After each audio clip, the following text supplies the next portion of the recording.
শুরু করছি target question ব্যাংকে।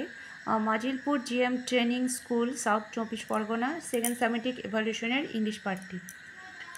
10 years after leaving school, I went back there just once, probably to attend a reunion of ex-students. 10 years after leaving school, মানে school ছাড়া ঠিক 10 বছর পরে, I went back there just once, আমি ওখানে একবার গিয়েছিলাম কেবলমাত্র, সম্ভবত, probably to attend a reunion of ex-student, প্রাক্তন ছাত্রছাত্রীদের পুনর্মিলনে সম্ভবত আমি সেখানে গিয়েছিলাম।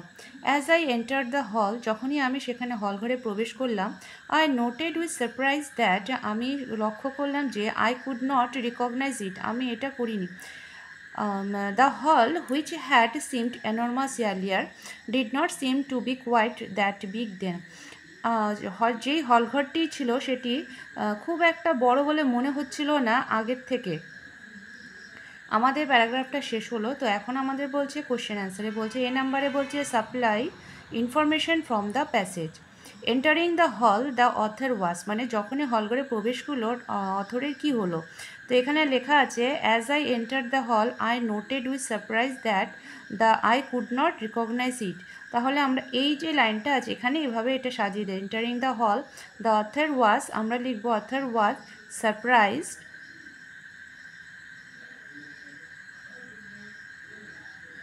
the author was surprised that, এখানে আই আছে, আমরা লিখব he could not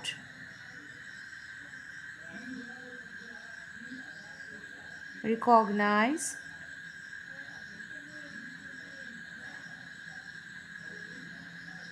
it. Okay, number 2 বলছে to the author the hall seem to be, it did not to be, seem to be আছে না, quite that big then, to be quite that big then, হয়ে গেল। এরপরে আসছি নেক্সটে বিতে, বলছে হু ওয়াজ দ্য অথর। এখানে কোশ্চেনে বলছে হু ওয়াজ দ্য অথর, তার এখানে হবে অথর হচ্ছেন আমাদের এক্স স্টুডেন্টস ছিলেন, তাহলে লিখব the author was, the author was ex student,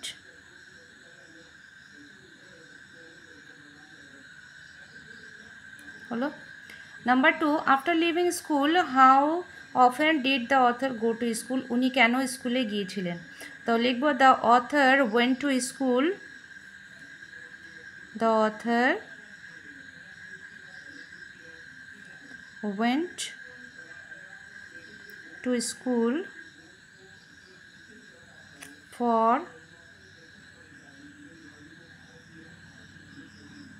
reunion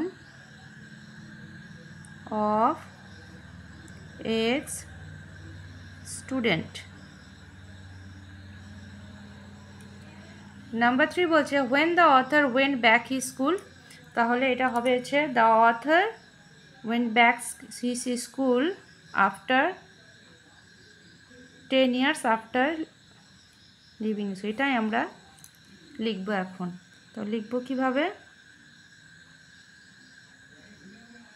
এই পুরো লাইনটাই লিখব, the 10 years after leaving school the author went back his school। 10 years after leaving the author went back his school, আমরা living পর্যন্ত লিখে তারপরে এই লাইনটা দিয়ে দিব। তাহলে লিখতে হবে কীভাবে, এটা আমরা লিখলাম না, আমি বলে দিলাম তোমাদেরকে, এটা হলো। এরপরে আসছে আমাদের কানসিনের একটা প্যাসেজ আছে। কানসিনের প্যাসেজটা কি বলছে, Saratchandra is a famous Bengali novelist, Saratchandra একজন বিখ্যাত উপন্যাসক ছিলেন, লেখক ছিলেন। ইন হিজ নোবেল, তার উপন্যাসে কী ছিল, he has despise the suffering of women in our society, আমাদের সমাজে কীভাবে মহিলার অত্যাচারিত সেই বিষয়ে উনি লিখতেন। He is very popular even today, সেই সময় এখন তিনি খুব জনপ্রিয় একজন লেখক। তো এখানে রাইট নাম্বার এতে বলছে ট্রু অ্যান্ড ফলস দিতে। The name of Saratchandra is not known to us today, আমরা এখন তাকে জানি না, এটা কমপ্লিটলি ফলস, আমরা তাকে চিনি। Number 2, in our society how the women enjoyed their happy days, Sharachandra was depicted that in his novel. তিনি তার উপন্যাসে লিখতেন যে ওই সময় মহিলারা কতটা আনন্দ করতেন, কিন্তু সেটা না, এটা হবে false. Saratchandra is a Bengali novelist, এটা হবে ট্রু। হয়ে গেল। এরপরে আসছি আমরা গ্রামার পার্টে। Turn the following sentences into present continuous tense. এখানে বলছে সাম বয়েজ টেক দেয়ার টিফিন, টেক, তো আমরা লিখব সাম বয়েজ আর টেকিং, তো এই টেকটাকে কমপ্লিট করে দেব টেকিং, টেকিং দেয়ার টিফিন, হয়ে গেল। এটা হবে সাম girls have set under a tree, তো লিখব এখানে দ্য সাম গার্লস,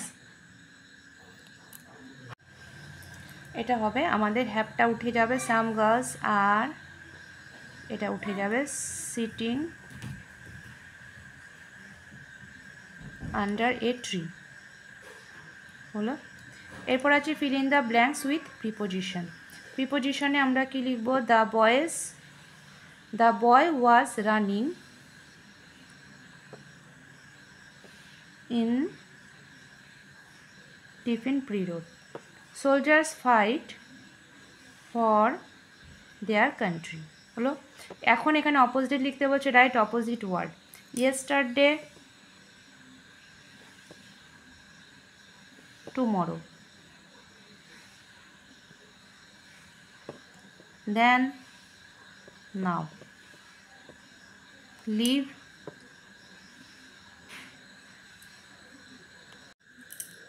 come। এরপরে আমাদেরকে বলছে নাম্বার সি সেকশনে বলছে একটি রাইটিং স্কিল আছে, রাইটিং স্কিলটাও বলছে এখানে আমাদের কিছু হিন্টস দেওয়া আছে, এখানে তোমাদেরকে একটি স্টোরি লিখতে হবে। তো স্টোরির এখানে বেসিক কিছু দিয়ে দেওয়া আছে, যেমন বলছে some boys playing hide and seek, কিছু ছেলে লুকোচুরি খেলছিল।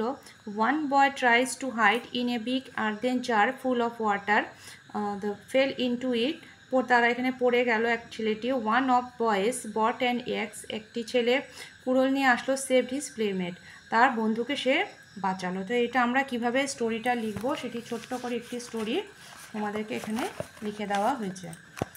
তা স্টোরিটা আমরা লিখবো ঠিক এরকমভাবে। Once upon a time some boys were playing hide and seek, কোনো এক সময় কয়েকটি ছেলে লুকোচুরি খেলছিল ইন এ গার্ডেন, বাগানের মধ্যে।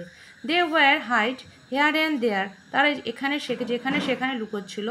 But one boy was searching safe place where no one could not found him, কিন্তু একটি ছেলে এমন একটি জায়গা খুঁজছিল যেখানে কেউ যেন তাকে দেখতে না পারে, খুঁজতে না পারে।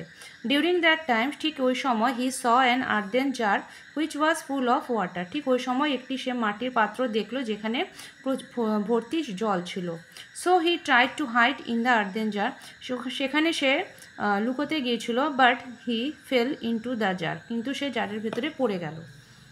As the earthen pot was full of water, যেহেতু মাটির পাত্রটি পুরোটা জলে ভর্তি ছিল, the boy could not breathe properly, সেখানে সে ভালো মতো নিঃশ্বাস নিতে পারছিল না। But suddenly one boy saw him, হঠাৎ করে একটি ছেলে তাকে দেখলো। হি বট অ্যান অ্যাক্স, সে একটি কুড়োল নিয়ে আসলো। অ্যান্ড ব্রোক দ্য জার, এবং সেই জারটি সে ভেঙে ফেললো।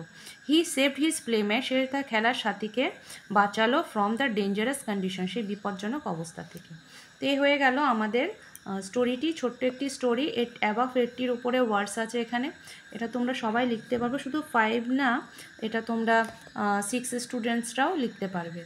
আশা করি তোমরা বুঝতে পারছো, এবং ভালো লাগলে অবশ্যই তোমরা একটি লাইক বা শেয়ার করো।